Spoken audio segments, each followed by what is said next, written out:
भाऊ काय सांगणार? शाकीनगर मध्ये अक्षरशः महानगरपालिकेने जी कारवाई केली आहे, काय सांगणार याच्यावर? हे खूप धक्कादायक आहे की आजही आम्हाला माणूस म्हणून जगण्याचा अधिकार आहे की नाही हा प्रश्न मी विचारतोय। या महानगरपालिकेच्या आयुक्ताला झालंय काय? या आयुक्त प्रशासक आहेत म्हणून काही करायला निघालेत आणि बौद्धांनाच का टार्गेट केलं जात आहे? परवा दिवशी सातारा परिसर मध्ये बौद्ध मूर्ती उठवली, आता हे 7 घरं बौद्ध समाजाचे पाडलेत। यांना झालंय काय? पाऊस आलाय महिनाभर आधी, मानवता आहे की नाही? आणि तुम्ही कोणत्या तरी तिकडल्या गब्बर लोकांना रस्ता पाहिजे, वॉकिंगला रस्ता पाहिजे म्हणून 7 घरं पाडलेत या पेठनगरच्या शाकीनगर मध्ये। हे गंभीर आहे। पालकमंत्री आम्ही म्हणतो आमचा आहे, बौद्ध आहे, आणि बौद्धांचे घरं पाडले जातात। खासदाराला माहित नाही, आमदाराला माहित नाही, जगायचं कसं आम्ही?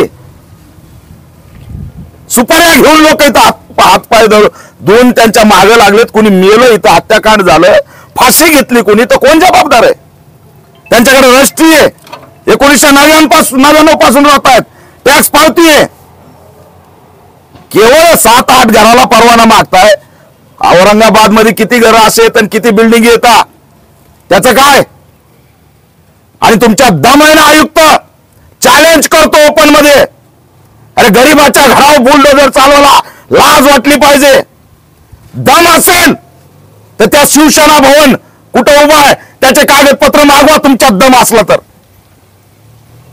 एवढा मोठा तिथं भवन उभा आहेत लोकांचे, ते तुम्हाला चालतात, पण गरिबांचे घर चालत नाहीत जे लिगल आहेत। कुठे आहे त्यांचं पुनर्वसन? काय देणार तुम्ही त्याला? 2 किलो तांदूळ 2 किलो गहू देतो म्हणता, लाज वाटली पाहिजे। त्यांना घराला घर द्या।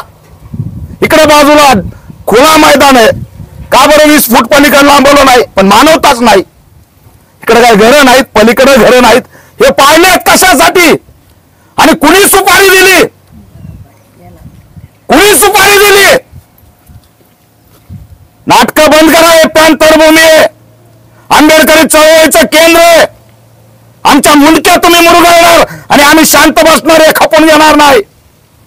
पालकमंत्री संजय शिरसाट याची दखल घेतली पाहिजे, राज्य सरकारने दखल घेतली पाहिजे। अरे पावसाळा आहे, पावसाळा, आणि पावसामध्ये आता आम्हाला राहायचं कसं? कुठं भाड्याने गेलं तर भाड्याने रूम मिळत नाहीत। तुम्ही जर यांना निवारा दिला नाही, हा अत्याचार आहे, अनुसूचित जाती जमाती आयोगाने दखल घ्यावी। तात्काळ यांचा जर निवाऱ्याचा प्रश्न मार्गी लावला नाही तर आम्ही या 2 दिवसात महानगरपालिकेसमोर व्यापक आंदोलन उभा केल्याशिवाय राहणार नाही, कुणालाही सोडणार नाहीत। काही घाबरायचं नाही कुणी। पालकमंत्री आणि आयुक्त स्वतः दालनामध्ये होते, हे रहिवासी तिथे गेलते, पण पालकांनी, आयुक्तांनी आणि पालकमंत्र्यांनी काही आश्वासन दिलं नाही। परत त्यांना काही मेहनताना त्याचा मोबदला दिला नाही, असं पण काही पत्र दिलेलं नाही। काय सांगणार त्यांना? भाजीपाला विकून त्या ठिकाणी काम करतात। मजुरांचे घर पाडायला लाज वाटली पाहिजे। नुसतंच कामगाराचं कार्ड वाटता, बांधकाम मजुराचं कार्ड वाटता आणि त्यांचे घर पाडता। कुठे आम्हाला न्याय? हे गंभीर आहे। राज्य सरकारला इशारा देतोय की या सगळ्या गरीब लोकांना घराला घर द्या आणि या कारवाईची चौकशी करा। ही कारवाई सुनियोजित कट करून झालेली आहे, कुणाच्या तरी मर्जीसाठी ही कारवाई झालेली आहे। इथं रस्त्याला पुढे वस्तीच नाही। तुम्ही जो रस्ता न्यायला लागलात 50 फूट, अरे कुठे वस्ती? तिकडे विद्यापीठ आहे, हे बाजूला कोणतं साई ग्राउंड आहे, त्याला 20 फूट घ्यायचं ना। गरीबाचे घर कायला पाहिजे? याच्या अगोदर पण TDR घोटाळे झाले, तुम्हाला अशी शंका आहे का याच्यामध्ये पण घोटाळा होण्याची शक्यता आहे? 100% घोटाळा आहे। सुपारीशिवाय हे घर पाडलं नाही।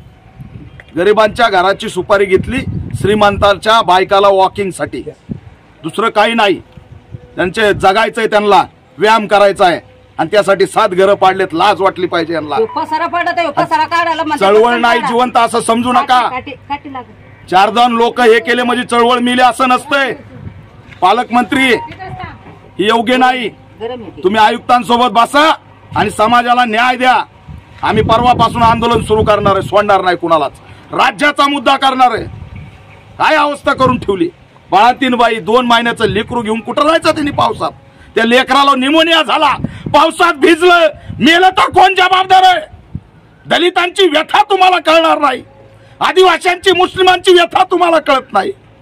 2 महिन्याचं लेकरू कसं जगाल.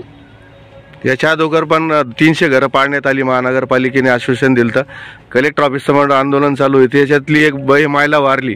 आता आयुक्तांनी जे आश्वासन दिलं आतापर्यंत त्याच्यावर शब्दावर पाळले नाही. स्वतःला काय समजतात. सगळ्या कारवाया आमच्या सोबत का. आम्ही यादी देतो किती धार्मिक स्थळ अनधिकृत आहेत.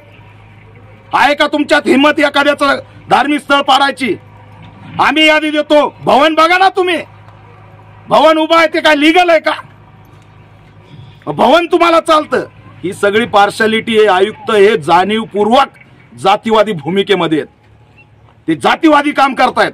आपली भूमिका काय असणार पुढे. आंदोलन करणार परवापासून आणि आक्रमकपणे उत्तर देणार. आणि राज्यकर्त्याला सांगतोय, तुम्हाला आमचे मतं लागतात ना, शांत बसेल असं होणार नाही. तुम्ही हे घरं पाडलेत, ते 300 घरं पाडलेत. येणाऱ्या काळात या निवडणुकीमध्ये तुम्हाला हिसका दाखवून देऊ आणि बहिष्कार टाकण्याची सुद्धा मतावरती आम्ही हिंमत दाखवू शकतो, एवढं लक्षात ठेवा. आणि ज्यांना वाटत असेल की आम्ही नगरसेवक होऊ, आमदार होऊ, तसं होत नसतंय. जर गरिबांना तुम्ही न्यायच नाही दिला तर मतदान करायचं कसं. काय अवस्था करून टाकली. त्याच्यामुळे या आई म्हातारे लोक, लहान लेकरं जाणार कुठं. त्यांच्या आत्ताच्या आत्ता राहण्याची सोय करा. कायासाठी तुमचे गेस्ट हाऊस तुम्ही पाडलंय ना, आणि त्यांना म्हणता सोय करा. या असा पत्रा लावून मंदिराला राहते. दुर्दैव आहे. आणि हे महाराष्ट्रात घडतंय. कुठे सामाजिक न्याय आमचा, कुठे सामाजिक न्याय. नरेंद्र मोदी म्हणतात हर कुटुंब को घर. कुठे घर तर पाडायला लागलेत. घराचं तुमची भंपबाजी कुठे. प्रत्येकाला घर देणार होते ना. अरे घर तर पाडायला लागले तुम्ही. घर द्यायचं तर घर पाडायला लागले आणि घराची भाषा करताय.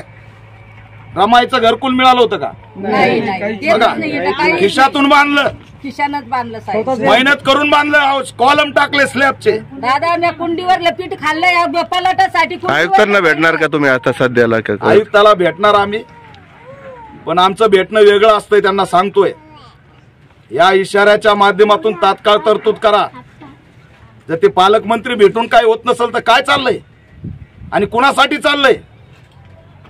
राज्य सरकारपर्यंत घेऊन जाणार, राज्याचा मुद्दा करणार, आयुक्तापुरतं मर्यादित ठेवणार नाही. बौद्धांना कसं राज्यात टार्गेट केलं जातंय हे एक्सपोज करणार. दलितांचे घर कसे काय पाडले जातात. रामदेव बाबाला मुताची कंपनी टाकाय 500 एकर. तुमच्या हेडगेवारला हॉस्पिटलला 200 एकर. आणि गरिबांचे 5 घरं चालणार. तुमचे ऑफिस सगळे अतिक्रमण. हे सगळं एक्सपोज करणार. महाराष्ट्र